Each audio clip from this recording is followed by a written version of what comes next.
Penguin Random House Audio presents When the Going Was Good, An Editor's Adventures During the Last Golden Age of Magazines by Graydon Carter with James Fox.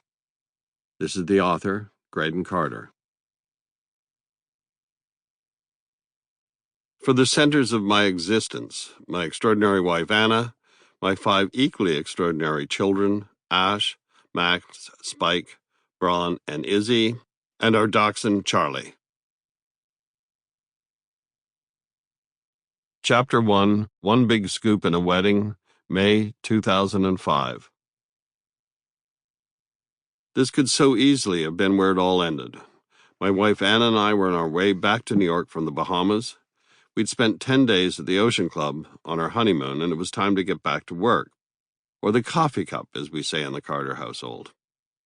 I'm not what you would call the most relaxed flyer, and I tend to get to airports early because I don't want to compound the stress by having to rush to the gate. At the airport, while I fretted about the flight ahead, Anna's cell phone rang. I didn't have a mobile back then, and calling Anna's was the only way my kids or the office could get in touch with me. In those days, I never left the house without a few quarters in my pocket for payphones, along with a handkerchief. More about that later. Anna answered the call and handed me the phone. She whispered the words, "David, friend." David, one of my deputies at Vanity Fair, where I'd been editor for more than a decade, was indeed on the line. In the euphoria of marriage and honeymoon and all that, it had utterly slipped my mind that at 10:30 that morning, Vanity Fair had released an article we'd been working on for the past 2 years. It revealed the identity of Deep Throat, the highly secretive source Bob Woodward relied on during his Watergate reporting with Carl Bernstein. As the Post itself had noted, the identity of Deep Throat was, quote, among the most compelling questions of modern American history, dissected in books and films, on the internet, and in thousands of articles and hundreds of television programs. 2 years of work and worry over a major story, at the time the holy grail of journalism scoops, and here I was, stuck on the day of its release, in the tiny departure lounge of Nassau International Airport. I mouthed the words, "Holy fuck," to Anna. She mouthed back, "What?"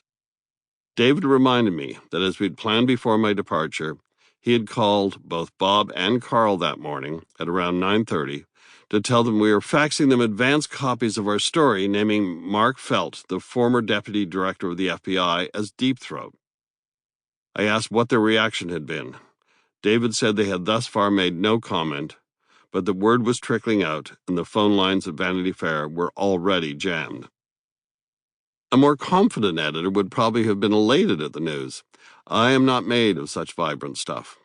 My foremost worry was one that I'd had the whole time we were working on the article, that we had somehow gotten it wrong.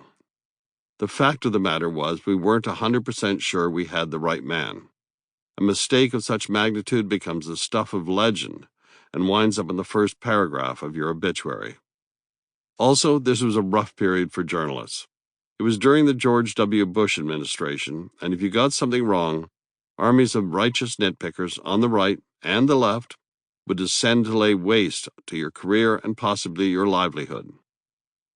Our main worry was that there was, in fact, no Deep Throat.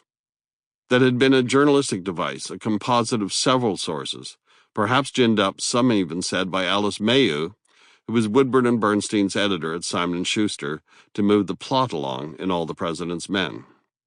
I never bought into that rumor. Alice was the preeminent nonfiction editor of political books in the nation, and an above-board and formidable person in every way. I had played tennis with her as a doubles partner a few times out on Long Island, and whenever I missed a shot, she wouldn't say a word. She'd just give me a look that could have de-strung a racket on the other side of the court. 10 days earlier, Anna and I had stood at the altar of a small Episcopalian church, a short walk from our home in Connecticut, about to get married.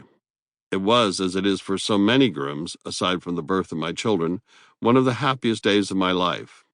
I felt incredibly fortunate to be marrying this smart, beautiful woman before my kids and our relatives and friends. There were a number of hymns, including Jerusalem, which I was told later had confused a number of our Jewish friends, who were surprised to hear a hymn with that name in an Episcopalian service. Anna, in addition to having Scott as a surname, is a Scot, and her father, Sir Kenneth Scott, a distinguished former diplomat, and her brother Andrew both wore kilts. For the walk to our house, we thought bagpipers would be a nice touch, and hired a group associated with the New York City Police Department. Along the way, Harry Benson, a Glaswegian who I'd worked with at Life and at Vanity Fair, was taking some snaps. At one point he whispered to me that some of the tunes weren't Scottish at all. They were IRA anthems. The weather was decent, and the wedding party had assembled on our terrace and spilled out into the garden. After dinner, we made our way to our barn, which conveniently had a stage. There, Tom Fresson and John Mellencamp had an incredible wedding gift for us. Otis Day and the Knights of Shamalama Ding Dong and Shout fame, the band that had performed so memorably in the movie Animal House. When the night was winding down, Anna and I were about to drive off to the Mayflower Inn, not far from us, for the first night of our marriage, when we found Fran Lebowitz sitting beside our driver in the front seat. Fran was a big part of our lives. We had first met in the men's department of Bergdorf Goodman years earlier, when she asked my advice on a tie she was buying for her father. A friendship developed, and Fran became an integral part of our family, joining us for Christmas dinners as well as any number of trips to Los Angeles. But this was a bit more togetherness than we expected. It seemed that her ride to a friend's house, a town away, had left early, and so Fran was hitching a ride with us. In the boisterous delirium of the moment, and with the need to get us to the inn and Fran to her destination, the office and our big scoop seemed a million miles away. The identity of Deep Throat had been a guessing game in Washington and journalism circles for years. Everyone from Henry Kissinger to Diane Sawyer had been proposed as Woodward and Bernstein's secret informant. Our evidence that Felt was Deep Throat was, we believed, close to conclusive, but it came from second-hand sources. We were 95% sure, but that last 5% was unnerving, the difference between great success and humbling failure. If we are incorrect, it wouldn't be quite on a par with the London Sunday Times' 1983 publication of the fake Hitler diaries, an episode that its editor, Frank Giles, never lived down. But it would be close. After David's update, I realized I simply could not get on that plane unless I knew one way or another if we had the right man.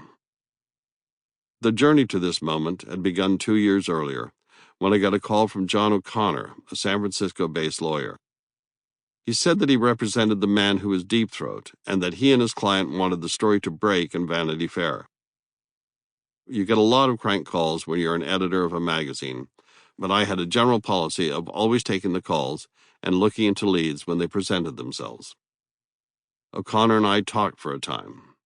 He wouldn't reveal who his client was, but I was intrigued enough to say, "Let me have someone get back to you."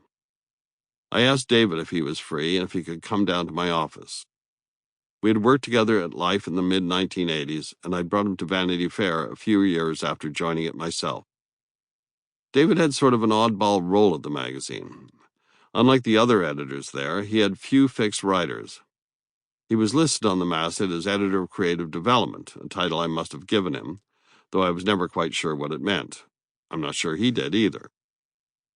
But David was a dog at hand, and more important, because he wasn't always closing stories for the current issue, he was available. I told him about the phone call with O'Connor, gave him the number, and asked him to follow up. Their conversations dribbled on for a few months. Eventually, we had a name, Mark Felt. Neither of us had heard of him. We learned that he had once been number 2 at the FBI. Dave and I would meet every few days about the story, but we had our doubts. Chief among them was Felt himself. He was in his early 90s by this time. He had suffered a stroke 2 years earlier, and he was starting to show signs of dementia. The evidence supporting his claim was strong, but essentially circumstantial. He had said nothing about the matter for more than 3 decades. He had only acknowledged the truth to his family a year or so before O'Connor called me, after family members, having put various clues together, had confronted him. He admitted to them that, yes, he was Deep Throat, but he was reluctant to go public with the information. Felt was proud of his part in exposing the corruption and obstruction of justice he saw in Nixon's White House during the Watergate cover-up, Sample complete. Ready to continue?